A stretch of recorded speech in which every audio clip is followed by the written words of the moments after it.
Saudara Hakim MK memanggil 4 Menteri Kabinet Jokowi untuk bersaksi dalam sidang sengketa Pilpres pada Jumat 5 April 2024. Lantas apa makna dibalik keputusan Hakim MK untuk memanggil 4 Menteri Jokowi?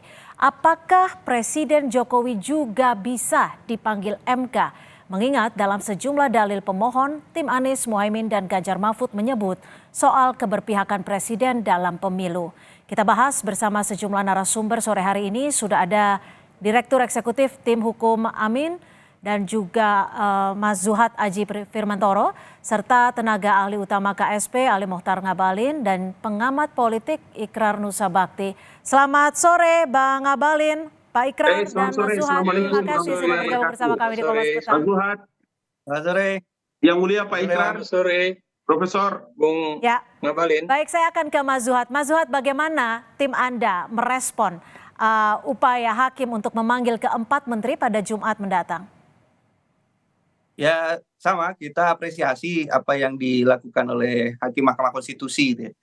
Karena semua alasan komplit bisa disampaikan oleh Hakim Mahkamah Konstitusi, utamanya dari sisi yuridis normatifnya gitu Mbak. Oke, apa yang Anda harapkan nanti saat keterangan-keterangan ini diberikan oleh 4 menteri tersebut?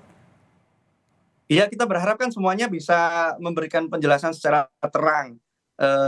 Kalau ya kita semua bisa berpikir jernih dengan data, fakta yang nanti akan insya Allah disampaikan oleh para menteri ini gitu Mbak. Dan ini kan bukan pertama kali sebetulnya Mahkamah Konstitusi memanggil menteri ya. Dahulu pernah Pak Mendagri juga dipanggil. Dan ini saya rasa suatu yang biasa sebetulnya dalam Mahkamah Konstitusi karena memang hak hakim untuk melakukan itu gitu. Karena ini kan peradilan tata negara, bukan peradilan pidana atau perdata gitu Mbak, di mana dalam peradilan tata negara ini memang hakim memiliki hak dan kewajiban untuk aktif menggali fakta-fakta yang sesungguhnya didalilkan oleh pemohon. Begitu. Oke, ini ada makna khusus tidak yang bisa Anda tangkap dari pemanggilan 4 menteri ini? Ya kalau saya dalam perspektif hukum merasa tidak ada yang khusus sih. Ini karena norma memberikan kewenangan itu kepada hakim, kecuali kalau dalam norma tidak memberi wewenang lalu hakim menemukan terobosan hukum gitu ya. Itu baru ada makna khusus. Sepanjang memang hakim memiliki wewenang kan berarti mereka ini, para hakim yang mulia ini hanya memanfaatkan wewenang yang ada dalam diri mereka, Mbak. Jadi saya pikir ya ini sesuatu yang lumrah biasa dalam rangka hakim mendalami permohonan yang kita dalilkan. Oke, saya ke Pak Ikrar. Pak Ikrar, Hakim kan menegaskan bahwa ini bukan untuk mengakomodir permohonan dari pemohon, tapi memang Hakim menilai dibutuhkan keterangan dari keempat menteri tersebut. Menurut Anda, adakah indikasi khusus atau makna khusus yang ingin digali Hakim dalam persidangan hari Jumat mendatang? Ya, menurut saya ini sangat penting ya, dan juga sangat khusus ya. Jadi kalau tadi Ketua Sidang mengatakan bahwa kami sebenarnya menolak, tapi kemudian kami mengambil alih ya permohonan pemohon tersebut ya mengenai permintaan agar beberapa menteri penting yang terkait dengan kampanye pada masa pemilu kemarin ya itu dipanggil ya, dan kemudian yang dipanggil memang yang terkait khususnya dengan bansos ya. Kalau tadi Bung Ngabalin di dalam wawancara dengan televisi mengatakan bahwa masa pemilu dikaitkan dengan bansos ya, tapi kita masyarakat tahu persis lah ya bahwa ada abuse of power dari presiden ya mengenai pembagian bansos itu, misalnya jumlahnya yang meningkat 150% dari yang normal begitu, kemudian juga pembagiannya juga di tempat-tempat yang tidak pada tempatnya ya, dan kemudian juga menteri-menteri itu juga memiliki data digital yang menyatakan bahwa bansos ini berasal dari presiden ya. Tapi kalau 2 menteri yang lain itu kan karena Bu Tri Risma hari ini adalah Menteri Sosial, tentunya itu juga terkait kami dengan tangkap bansos.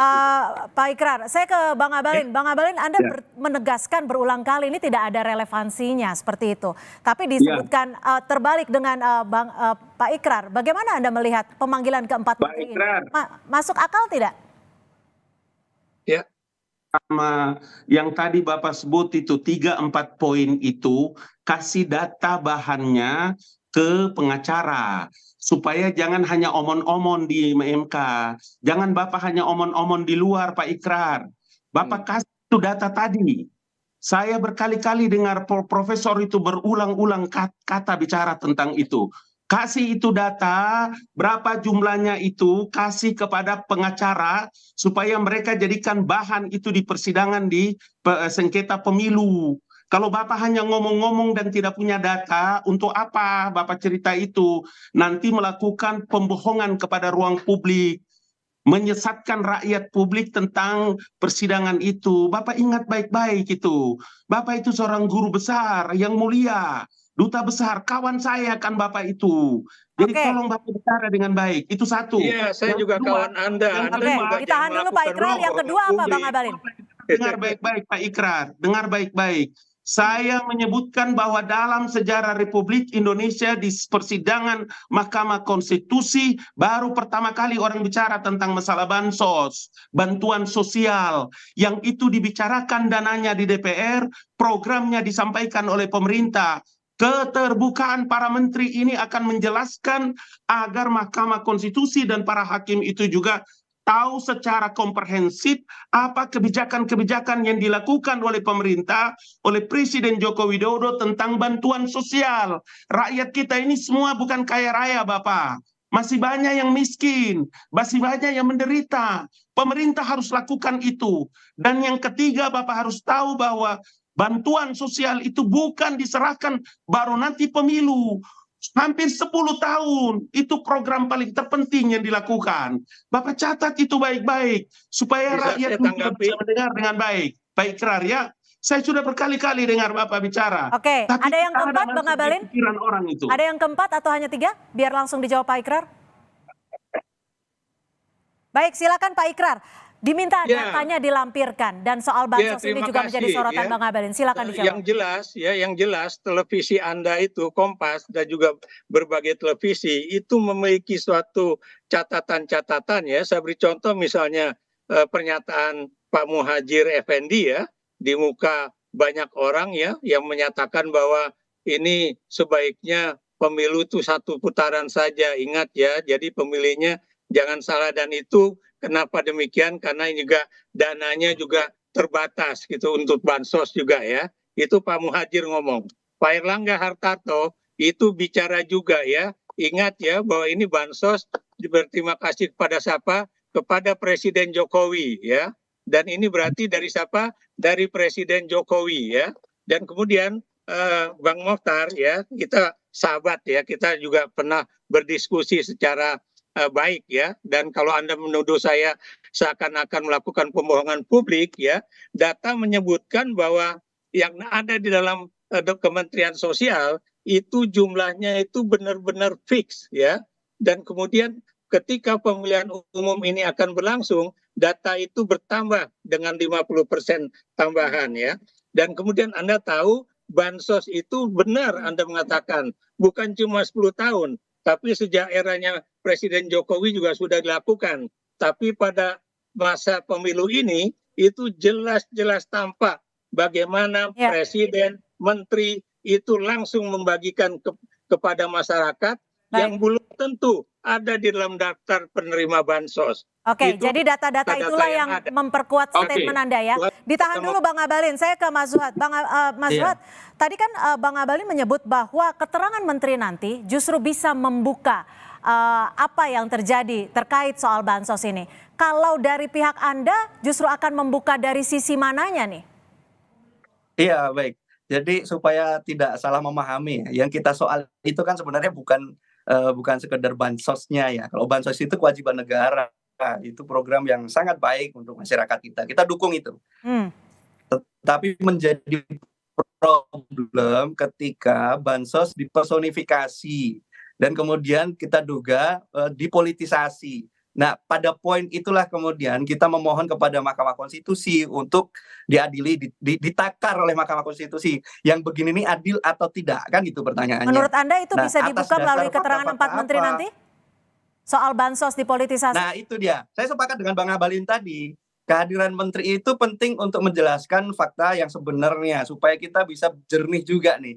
Apakah lalu datanya benar atau tidak dan seterusnya. Tapi kalau berdasarkan keterangan ahli yang kemarin sudah disampaikan di muka persidangan, itu data-data sudah clear bahwa apa yang dilakukan yang kita sebut sebagai politisasi bansos itu berdampak signifikan terhadap suara elektoral dari pasangan calon 02.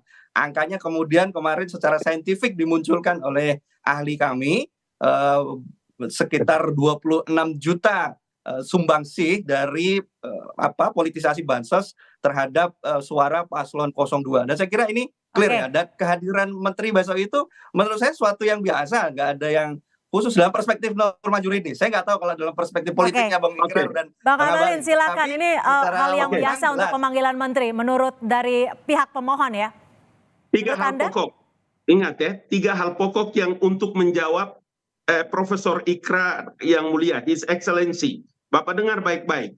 Data yang pertama yang tadi disebutkan oleh Departemen Sosial, sekali lagi, kalau Bapak miliki data itu, please, pada hari Jumat, kasih kepada pengacara supaya nanti bisa diserahkan kepada hakim agar bisa dikonfrontir dengan data-data yang disampaikan oleh menteri kepada mahkamah, kepada hakim. Karena Bapak tidak mengemukakan tentang data-data terpadu kesejahteraan sosial yang disebut dengan DTKS. Bapak tidak menyebutkan tentang data P3KE, kemiskinan ekstrim, yang tadi Bapak menyebutkan tentang ada melonjaknya data. Poin yang kedua, ingat, program ini program yang dicanangkan oleh Presiden Joko Widodo sejak awal. Apa yang salah dengan istilah itu dilakukan oleh Presiden Joko Widodo? Yang ketiga, yang keempat, kalau agenda-agenda itu kemudian disampaikan oleh para menteri tentang pelaksanaan pemilu yang dilaksanakan secara terbuka, tidak ada satu orang yang bisa bersembunyi di balik penipuan dan kebohongan yang terjadi pada pemilu 2024 ini. Apanya yang salah? Data-data mana yang Bapak tidak sebutkan atau yang perlu untuk harus dikemukakan di Mahkamah Konstitusi? Monggo, silakan dikasih tahu agar para pengacara itu menyerahkan kepada hakim supaya hakim bisa sekali lagi mengkonfrontir. Ini terbuka sidangnya dan bisa diakses oleh siapa saja. Tidak ada yang bersembunyi, tidak ada yang main-main dalam persidangan ini. Baik, itu yang kami saya tangkap, maksudkan. Bang Ngabalin. Lalu dengan pemanggilan keempat menteri ini pada hari Jumat, apakah akan berujung pada pemanggilan atasan dari keempat menteri yang dalam hal ini adalah Presiden Joko Widodo? Kita akan kembali bahas usai jeda. Tetap bersama kami di Kompas Petang.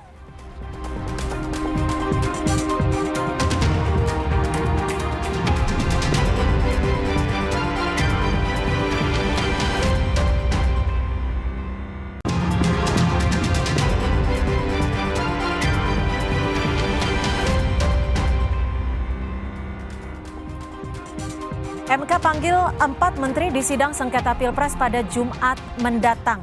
Dan saya ke Mas Zuhad. Mas Zuhad, dari pemanggilan 4 menteri ini pada Jumat mendatang, menurut Anda apakah akan berujung pada pemanggilan atasan para menteri tersebut, Presiden Jokowi, karena nama Presiden Jokowi ini juga kerap kali disebut di dalam sidang?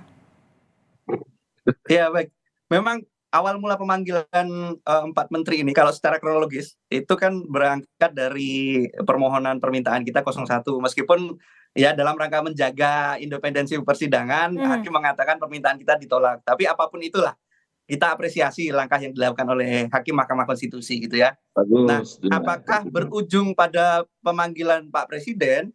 Ya barangkali ketika hakim memerlukan itu bisa jadi begitu. Kami sendiri kalau dibolehkan memohon ya kami mohonkan untuk sekaligus juga dipanggil. Kenapa demikian? Sebab memang center dalam permohonan kita itu kan ada di soal netralitas presiden sebenarnya. Mbak, sebenarnya kalau kita tidak menuduh Pak Presiden berpihak, apa yang dilakukan menteri itu tidak akan berpengaruh signifikan terhadap paslon 02 gitu ya. Tetapi kan karena menteri pasti akan takut dong untuk misalkan Pak Julhas misalkan yang di salah satu tempat pembagian bansos dia kita tuduh mempersonifikasi bansos dengan mengatakan ini dari Pak Jokowi, putranya sedang ada hajat, maka kita bersama-sama sebaiknya mendukung begitu ya. Kalau Pak Jokowi selaku presiden itu netral, pasti menteri akan berpikir ulang untuk mengatakan hal seperti itu. Maka ya kalau bisa dihadirkan bagus gitu ya. Jadi harapannya adalah ikut dihadirkan. Gimana Bang Ngabalin? Mungkin nggak? Jangan pakai opini Zuhad, jangan opini atau tafsiran. Kalau tafsiran nanti ditafsirkan lagi di masyarakat. Kalau opini tidak penting. Saya berkali-kali mengatakan bahwa apa yang harus dilakukan oleh menteri dengan dipanggilnya ke Mahkamah Konstitusi itu dalam rangka kepentingan hakim untuk memperkaya, sekaligus memang harus dijelaskan tentang kebijakan-kebijakan yang terpenting yang dilakukan oleh pemerintah kepada terkait dengan masalah bansos, sehingga hakim itu memang secara komprehensif harus bisa mendapatkan informasi terkait dengan kebijakan-kebijakan tentang program bantuan sosial Oke, itu. tapi gini Jadi Bang kalau- Abalin, Betul, Bang. Izin, nama Bang. Presiden Itu Jokowi yang kita kan disebut mohonkan di berulang Mahkamah kali di Konstitusi, sidang, Bang. Makanya Bang Abalin. kita sedang ingin menguji kan, Bang. Ini sedang kita uji di Mahkamah Konstitusi. Apa yang kami sampaikan tadi itu adalah permohonan kita di Mahkamah Konstitusi. Makanya saya sampaikan kalau memang hakim berkenan memerlukan itu, ya kita dukung, Bang. Karena memang permohonan kita tuh itu yang mau kita uji di Mahkamah Konstitusi. Jadi saya tidak sedang beropini, saya menyampaikan. Iya, begini. Kaitannya dengan apa yang disampaikan Pak Zuhal, umpama apa yang dikaitkan dengan Pak Zuhal, kemudian dengan masalah terkait dengan bansos. Ya. Saya juga ingin mengatakan bahwa begini, ini hal yang paling sangat penting. Menurut para hakim Mahkamah Konstitusi, keterangan para menteri itu menjadi sangat amat penting karena dibutuhkan dalam persidangan itu untuk kepentingan Mahkamah Konstitusi. Dan jangan lupa, kehadiran menteri bukan untuk mengakomodir keinginan dari pasangan calon Anies Baswedan, Muhaimin Iskandar, Ganjar Pranowo, dan Mahfud MD. Itu yang harus dipahami benar. Supaya jangan sampai rakyat salah mendengarkan apa yang kita sampaikan di ruang publik Kompas TV ini. Baik, Pak Ikrar, bagaimana perspektif Anda? Jika nanti ini sebenarnya dalam pemanggilan 4 menteri ini, ujung-ujungnya hakim mau membawa kemana sih? Ya begini ya, saya berharap bahwa hakim MK kali ini benar-benar independen. Ya, itu satu. Bukan kali ini, dari dulu independen, Prof. Oke, ditahan dulu Bang Abalin, silakan Pak Ikrar. Keputusan terhadap Gibran itu nggak independen. Siapa bilang? Oh iya, kita boleh berdalil lah, tapi Anda tahu jangan lah. ngawur Tuduhannya begitu begitu, dong. Bang Abalin. Di Mahkamah Konstitusi jangan kita ngawur mendalilkan itu. ngomongnya. Ada dua Masa hal. keputusan tentang Oke, ditahan dulu Bang Abalin. tentang Gibran kok tidak independen di mana sih? Jangan begitu, Prof. Tidak boleh itu. Yang kita mohonkan begitu, Bang Abalin. Diputuskan oleh Jimli itu bukan suatu yang main-main. Itu benar. Terus dari mana Bapak menyebutkan bahwa keputusan Mahkamah Konstitusi tentang usia itu tidak independen? Ya iya jelas tidak Hati-hati loh Pak. Buktinya itu lembaga negara loh. Keputusannya final and binding. Kenapa bisa Bapak bilang ditahan dulu Bang Abalin. Kita ujung perspektifnya sedang melihat sidang di MK yang saat ini soal sengketa Pilpres. Gimana Pak Ikrar? Gak benar ini. Jangan jadi. Gak benar ini. Anda menyesatkan publik loh Pak Ikrar. Itu pikirannya sesat dan menyesatkan publik. Oke, ditahan Bang Abalin, ditahan. Kita ingin dengarkan perspektif dari Pak Ikrar soal pemanggilan para menteri ini, apa akan dibawa ujung kemana nih oleh para hakim? Ya, rekan-rekan yang ada di persidangan itu, saya yakin mereka sudah memiliki bukti. Teman saya itu Bambang Wijayanto sebagai pengacara, itu pengacara hebat. Oke, ya, jadi ujungnya hakim mau membawa kemana nih? Udung Mulya Rubit itu adalah juga pengacara. Bawa data, jangan omong-omong. Bapak tunjuk seperti data saya pegang. Saya pegang data. Bapak Pak suruh bawa datanya ke mahkamah. Saya pegang data. Oh iya. Kasih tahu supaya mereka pakai data. Jangan Bapak omong-omong saja. Mereka ngomong data, nggak mungkin dia nggak punya data. Oke, Pak Ikrar, singkat saja Pak Ikrar. Jadi tujuannya, menurut perspektif Anda, hakim memanggil 4 menteri ini ujungnya akan kemana? Apa yang akan digali? Dan apakah akan berbuntut untuk pemanggilan presiden selaku atasan menteri yang juga namanya kerap kali disebut dalam sidang? Itu tergantung kepada keputusan para hakim konstitusi yang terhormat ya. Saya nggak tahu persis apa yang akan dilanjutkan. Kalau memang akhirnya mengarah kepada presiden juga harus dipanggil, menurut saya itu adalah suatu kemajuan besar di dalam persidangan di Mahkamah Konstitusi. Tapi menurut Bang Abalin tidak ada relevansinya loh. Relevan Apa tidak relevan itu kan relevansinya? penilaian Pak hakim itu, Ikrar, Pak. Pak Ikrar, Bapak dengar, Penilaian Bapak opini jelaskan publik. sama saya. Apa relevansinya Mahkamah Konstitusi yang menyidangkan sengketa pemilu, tapi presiden yang dimintakan pertanggungjawaban di Mahkamah Konstitusi? Anda Coba masih Bapak ingat jelaskan sama Presiden saya. mengatakan Apakah bahwa dia pan berhak relevankah itu? dia berhak kampanye. Pemilu itu dilaksanakan oleh satu institusi negara independen Oke. yang diatur dalam Undang-Undang Dasar 1945. Namanya KPU. Oke, kami KPU tangkap, Bang Abalin. penyelenggaranya. Oh iya, Kenapa saya Presiden tangkap Bapak itu. minta tanggung jawab? Oh, benar. Tapi apakah mereka melakukan itu dengan baik? Tidak. Hmm? Presiden membuat Siap, pernyataan Pak Ikrar. dengan latar belakang peralatan tempur TNI, apakah itu juga masuk akal? Siapkan datanya, Pak. Oh, Bapak itu siapkan ada datanya Oke. supaya jangan Bapak Data-datanya memfitnah ada, negara. Pak Ikrar. Pak Jangan Ikrar, Bapak data-datanya memfitnah ada menurut Anda? Bapak memfitnah polisi. Ditahan, Bang Abalin, ditahan. Please. Polri, TNI, Bapak jangan fitnah, Bapak pakai data, data supaya Oke, kita dengarkan. Pak bagus Ikrar, itu di Mahkamah data-datanya ada. Konstitusi. Please. Anda pegang tidak? Tolong Pak. Ya, itu kalau Anda lihat TV itu ada Panglima TNI, ada Jangan lagi Bapak curhat-curhat. Ditahan, Bang Abalin. Alutsista TNI. Udah di mahkamah orang curhat-curhat, Bapak curhat lagi di televisi.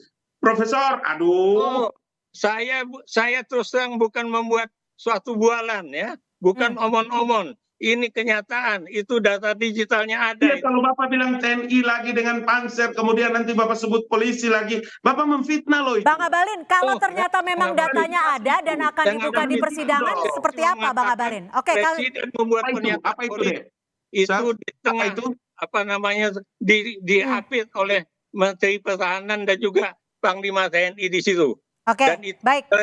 di pangkalan TNI AU. Baik, kami tangkap. Mas Zuhad, ini jika 4 menteri dipanggil pada hari Jumat mendatang, menurut Anda ini apa sih yang akan digali MK? Selain itu menandakan apa? Apakah saat ini MK juga mempertimbangkan bukan hanya soal hasil tapi juga proses dan juga relevansinya? Benar sekali, Mbak.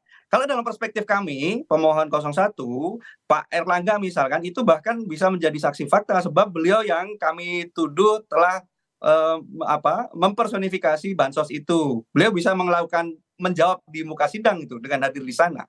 Adapun misalkan Menteri Pak Sri Mulyani gitu. Beliau bisa menjelaskan tentang penganggaran bansos sebagaimana yang sudah dituduhkan dalam tanda kutip oleh ahli kami kemarin. Dan semuanya lah, termasuk Pak PMK, termasuk DKPP. Semua pihak yang dipanggil di dalam persidangan besok Jumat itu adalah pihak-pihak yang semuanya disebut namanya di muka persidangan, baik di dalam proses pembuktian kemarin maupun dalam proses pembacaan di dalam permohonan kami. Semuanya nama-nama itu semua ditulis dan diucapkan di muka sidang, sehingga kalau dibilang relevan atau tidak itu semuanya insya Allah relevan, Bang, karena semuanya disebut di muka sidang, termasuk sebetulnya Presiden itu juga kita sebut di muka persidangan itu.